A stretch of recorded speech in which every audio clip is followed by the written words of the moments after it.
Hey nerds, Farmer Jesse here. Welcome to Growers Daily, your daily dose of ecological farming insight. It is Tuesday, November 11th, 2025, and today we are going to discuss the idea of dirt mulches, the power of true citizenship, and winterizing the irrigation. So let's do it.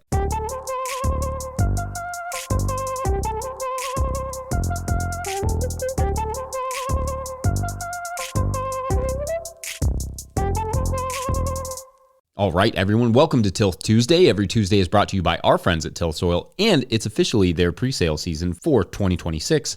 So check that out at tillsoil.com. Farmers do get a pretty sweet deal on potting mix for the next season, so check that out. Link will be in the show notes. And not only is it Till Tuesday, but it is also Veterans Day. And to that extent, last week we went to a Veterans Day event at our kids' school, and it was really lovely, honestly. A lot of the people who ship off to fight in these wars often not only return with injuries and significant trauma, but also to silence. The government's support for their mental health and physical health is insufficient, frankly, as is the public support for what these people have often been through. I have a lot of love and affection for our vets for what they've experienced, often still as children. I also find that vets often have really complex and rich views of the world and deeply enjoy my conversations with them. So anyway, I wanted to shout out all of our veteran farmers and growers out there. Support the Homegrown by Heroes label when you see it, and send some love to the local vets and vet farmers in your life.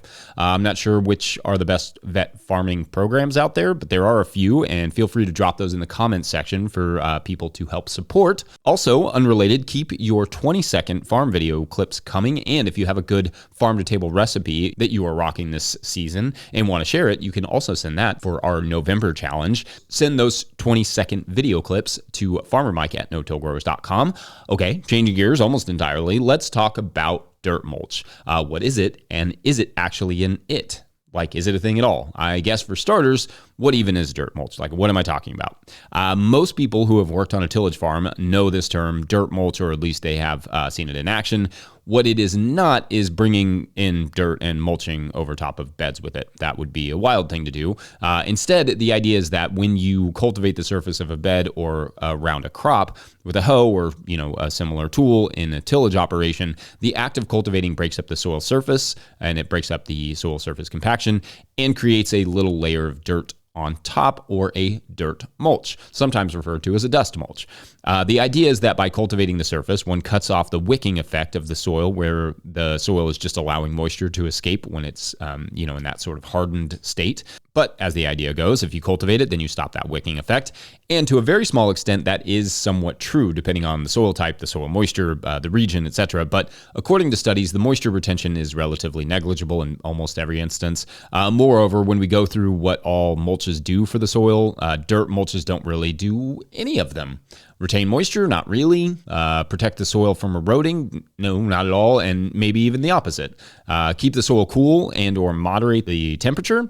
Nope. Bare soil is hot even when it's broken up a bit. Do they feed the soil or add soil organic matter? Yeah, no, not that either. So I suppose that in a way it does keep the soil slightly more moist in some conditions, but by and large, dirt mulch is not really a mulch at all. It is often necessary, to be sure. This dirt mulch is created through cultivation, which is done to nip weeds in their literal buds.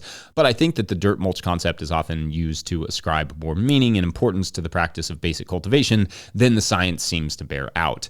I should also say that cultivation when the soil is too wet can lead to compaction layers, and cultivation when it's too dry can lead to wind erosion. So creating the dirt mulch itself is somewhat of an art, and it's not even necessarily an art that is helpful. So in an ideal scenario, though, like I said, it may be necessary in some instances, we are not relying on cultivated soil as our mulch. So anyway, what say you all? Any thoughts on dirt or dust mulching? Have you ever heard this term? Let us know, and otherwise we're going to take a quick break. When we come back, winterizing the irrigation, you get it, BRB. Morning everybody, it's Farmer Mike out here in central Kentucky, where it is currently negative 90 degrees Fahrenheit, give or take. Just wanted to check in. Here is the pea and oat cover crop in all its dead glory. We got 2 nights of temperatures in the teens, and yeah, this is what's left. So it's time for the winter killed cover crops to winter kill. Oh, there's my cat. Jingles! He doesn't know. He doesn't know. Today's episode is brought to you by High Mowing Organic Seeds. High Mowing Organic Seeds is celebrating their 30th anniversary with 47 fabulous new varieties for 2026. Highlights include downy mildew-resistant cucumbers, a poppy that looks like cotton candy, and 12 new tomato varieties. High Mowing offers more than 750 varieties of certified organic, non-GMO vegetables, flowers, herbs, and cover crops, all trialed for optimal performance in organic growing systems. High Mowing has the professional quality seeds and supportive grower reps to get you from seed to harvest. Visit highmowingseeds.com to request a catalog and use code 26NOTILL, all one word, 26NOTILL, for 10% off your order of $100 or more. That's highmowingseeds.com. Today's episode is also brought to you by Farmhand. Farmers who partnered with Farmhand say they grew an average of 63% this year because it's more than software.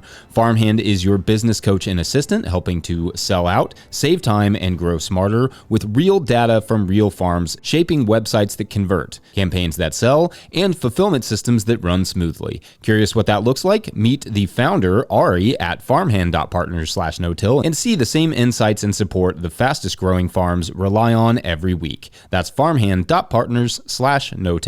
All right, back to the show.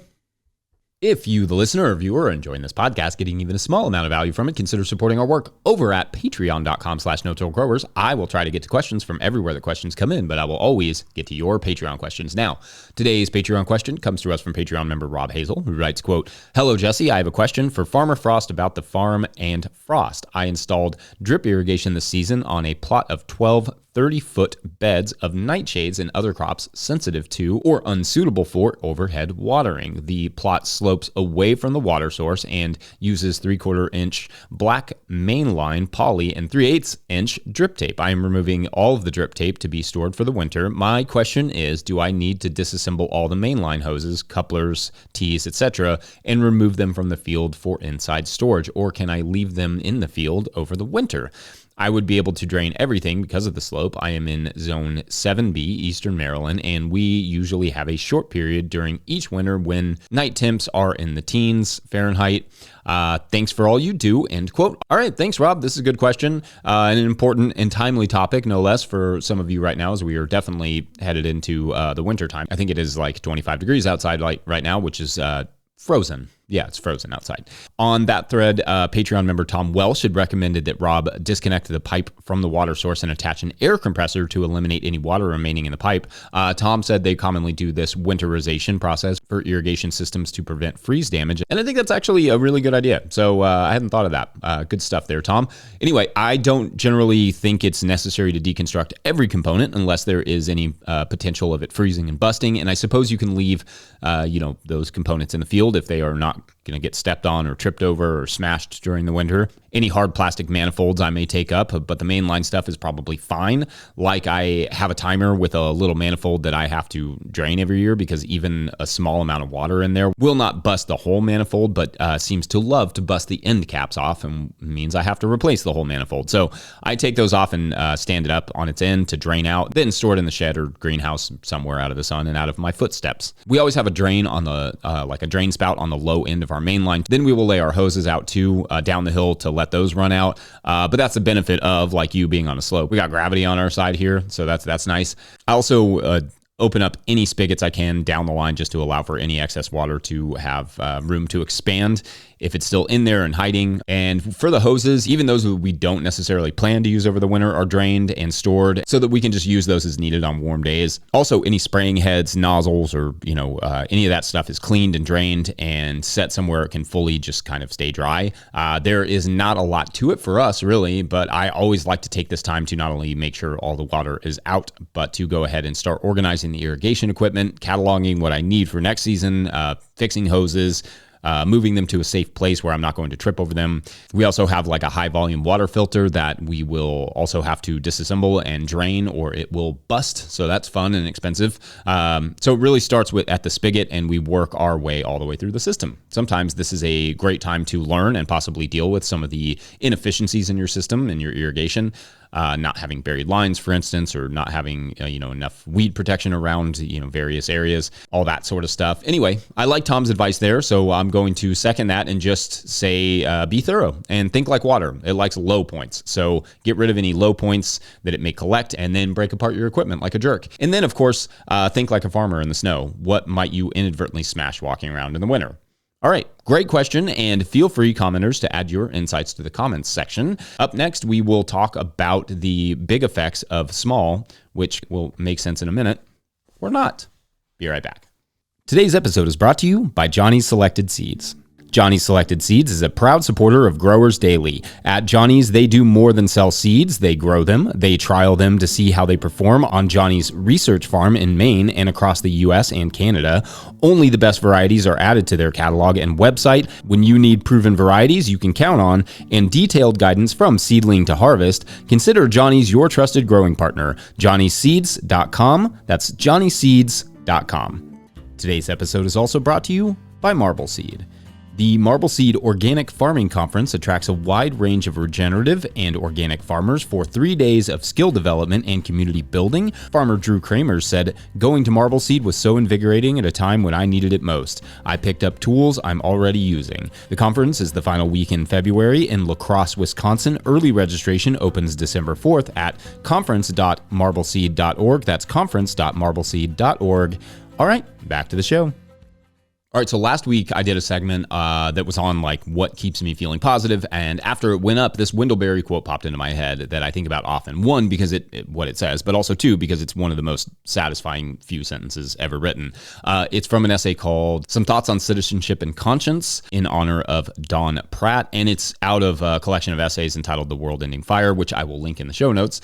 But it goes, quote, "My devotion thins as it widens. I care more for my household than for the town of Port Royal. More for the town of Port Royal than the county of Henry. More for the county of Henry than the state of Kentucky. More for the state of Kentucky than for the United States of America. But I do not care more for the United States of America than for the world." End quote. Yeah, I love that. This essay is about citizenship, about government, and essentially how citizenship means more than just having, living somewhere, being from somewhere. It's not a perfect essay, but it has great moments and sentiments. For instance, he writes that, quote, "It has become permissible to assume that all one needs to do to be a good citizen is to vote and obey and pay taxes, as if one can be a good citizen without being a citizen either of a community or of a place." End quote. Essentially, the idea is that being a citizen isn't just about what you say, but what you do locally. It's about being involved, and perhaps even more than that, it's about caring for the soil beneath your feet, being a citizen not just of a place, but of a planet. You can be from somewhere and not a citizen of it, in other words, or you can be from somewhere else and be an exemplary citizen of where you are. And I find it a hopeful quote in that the greatest powers that we have start at home, in the garden, with our communities, and then they slowly diminish the further away from that we get, or thin as they widen, to use Barry's phrase. It's a little idealistic in some ways, to be sure, and it doesn't address the need for certain systemic issues, which would just require a lot more people. But in a way, it does give me something hopeful to work with. The hopefulness there is that, to me, the community around us is a thing we can all affect, and in so doing, tangibly affect the world. To be sure, that doesn't mean I think there's not larger work to be done. I mean, I love me some, larger scale ecological projects, but that in times of doubt and despair, there is work within arm's reach, always, that can have significant effects on your world. Anyway, I think if I have a point to talking about this, it's that sometimes what can make us feel down is that we feel helpless, when in reality, what we're doing is just forgetting all the power that we do have. To that point, Barry writes, "No matter how sophisticated and complex and powerful our institutions, we are still exactly as dependent on the earth as the earthworms. To cease to know this," he goes on, "and to fail to act upon the knowledge is to begin to die the death of a broken machine." The death of a broken machine is a great line. Anyway, so yeah, go do something good for the soil and the community, because that is good for you and it's good for the world simultaneously. Create and be the market of caring that politicians and leaders have to appease. All right. Let me know your thoughts on this musing or any of my musings. Otherwise, that's it for this Tilt Tuesday. Don't forget, No Till Growers is now officially a nonprofit 501c3, so donations are tax deductible and greatly appreciated. Learn more about how to do that for your end-of-the-year tax breaks in the show notes. Please make sure to like and subscribe and or follow wherever you're getting this podcast. That's an easy way to help us out as well. Enormous thank you to all of our show sponsors, and if you'd ever like to sponsor the show, you can reach out to Farmer Michelle at notillgrowers.com. Huge shouts to Willie Breeding for the theme music and Mike Hilbert for the production help and editing. Also, Also, shouts to Epidemic Sound for the background music that you can hear. Heard that. Pick up a hat or a copy of my book, The Living Soil Handbook, at no-tillgrowers.com to support our work, especially if you need like a holiday gift of some sorts. I would do that soon. Big thank you to everyone over at patreon.com/no-tillgrowers, where at a certain level, or if you just bump up from one level to another, you sign up in the month of November, you get a shout out on the show. So big shout outs today to Dorina Garber, Carol Dinsinger, and Kim Carlson. Shouts, y'all. We've earned more ridiculous stories. And so today, in today's story, obviously, after losing the election, Governor Ginger from yesterday decided to take the winter and just get her thoughts together. In that time, she started cleaning up her home farm and decided she was going to build a greenhouse and really grow a lot of food the next season, calling it Ginger Gardens or Ginger's Gardens. She actually couldn't come up with a name. She felt like she had done a lot of good as a governor to protect her state's natural resources, and figured a nursery and garden was a way so that she could kind of continue that work, albeit on a smaller scale. Then one day, while she was out and, with her grandkids, putting up a greenhouse, and they were running around and doing all the things, one of her grandchildren pointed out this little plant that she'd never seen, that Governor Ginger had never seen before. As a nerd and a student of the outdoors, Ginger could identify almost any plant, but this one was a complete mystery to her. She called an ecologist friend that she'd made while she was governor, and the ecologist said she'd come out and check out the plant. But that is for tomorrow on Governor's Gardens. I don't think she can call it Governor's Gardens, though. I feel like that's probably against the rules. But we'll see. Thanks for watching and/or listening. We'll see you then. Bye.